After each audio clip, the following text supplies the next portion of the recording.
La législation européenne également au centre du différend entre les distributeurs d'essence qui pratiquent ou ne pratiquent pas des rabais. Un jugement de la Cour d'appel de Paris vient en effet, contrairement à d'autres décisions, de refuser de condamner des pompistes qui pratiquent des rabais supérieurs aux 17 centimes maximum autorisés par la loi française, mais qui est en contravention avec la législation européenne. Le même problème s'était posé, souvenez-vous, avec le magasin La Fnac qui entendait vendre ses livres au prix qui lui convenait et non pas au prix imposé qui sont actuellement pratiqués en France. Alors pour essayer d'éclaircir cette affaire qui finalement pénalise ou favorise le consommateur que nous sommes, l'enquête ce matin de Geneviève Moll. Ce qui prime par rapport à l'application des textes, c'est le traité international, c'est-à-dire le traité de Rome, qui a priorité et primauté sur le droit français en vertu de l'article 55 de la Constitution française. Si les gouvernements respectifs n'appliquent pas, ne respectent pas ces décisions, la Commission de Bruxelles, qui est l'exécutif des communautés, a la possibilité d'exercer à son tour un recours en manquement d'État et de faire condamner l'État français ou anglais qui n'a pas respecté la disposition communautaire.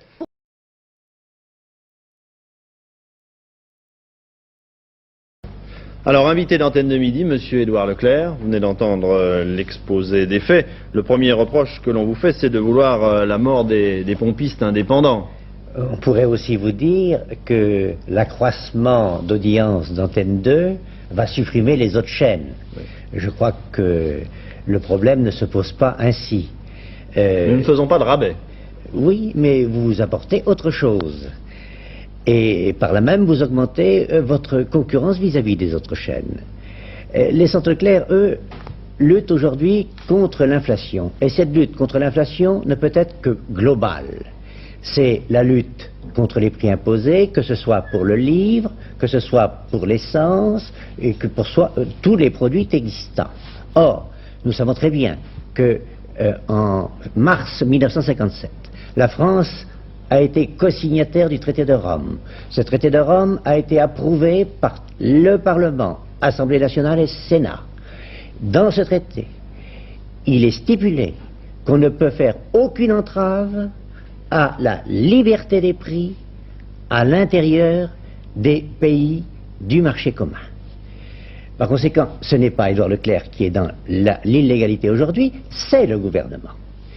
Et quand on vient nous dire qu'on va vous enlever une licence si vous n'obéissez pas, j'estime que ce n'est plus de la démocratie, c'est le fait du prince.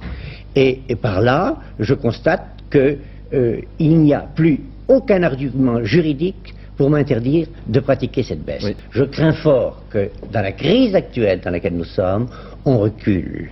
Et je ne voudrais pas me taire dans une situation extrêmement difficile. Vous estimez que d'autres patrons ne font pas ce qu'ils devraient faire en ce moment? Je pense qu'on a mis la concurrence dans les oubliettes sous prétexte que ce sont les socialistes qui sont au pouvoir et tout simplement on laisse couler la machine et on essaie de ramasser les bénéfices. Pour moi, nous n'avons pas à tenir compte que ce soit les socialistes ou que ce soit les gens de droite qui sont au pouvoir. On doit lutter continuellement pour la réforme des circuits de distribution, pour que les consommateurs puissent acheter mieux et dans des conditions meilleures. Je vous remercie.